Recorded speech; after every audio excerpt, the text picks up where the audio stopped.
দুপুরের পর থেকেই জমজমাট ইফতার বাজার। মুখরোচক খাবারের আয়োজন সম্পর্কে জানবো।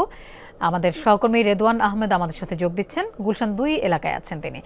রেদওয়ান, কিছুক্ষণের মধ্যেই তো ইফতার হবে, কেমন দেখছেন অভিজাত এলাকার ইফতার? বেচাকেনা কেমন চলছে?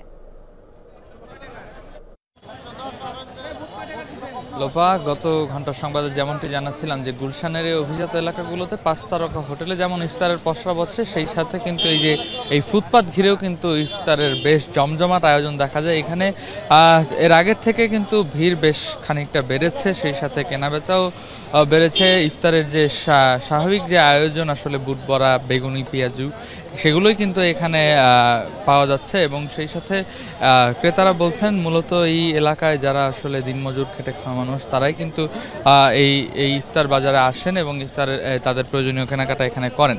সেই সাথে তারা বলছিলেন যে কয়েকজন মিলে আসলে এই ইফতারগুলো খুব স্বল্প মূল্যে কিনে কিন্তু তারা বেশ কয়েকজন একত্রে মিলে কিন্তু তারা এখান থেকে ইফতারগুলো করেন। যেমনটি আমরা দেখতে পাচ্ছি যে এখানে কিন্তু সেই মানে ভিন্ন কোনো আয়োজন না থাকলেও প্রতিনিয়ত যে ইফতারের যে সামগ্রীগুলো, অর্থাৎ নিত্য প্রয়োজনীয় যে ইফতারের সামগ্রী, সেগুলো দিয়েই কিন্তু এখানের যে ইফতার সেগুলো কিন্তু সাজানো হয়েছে।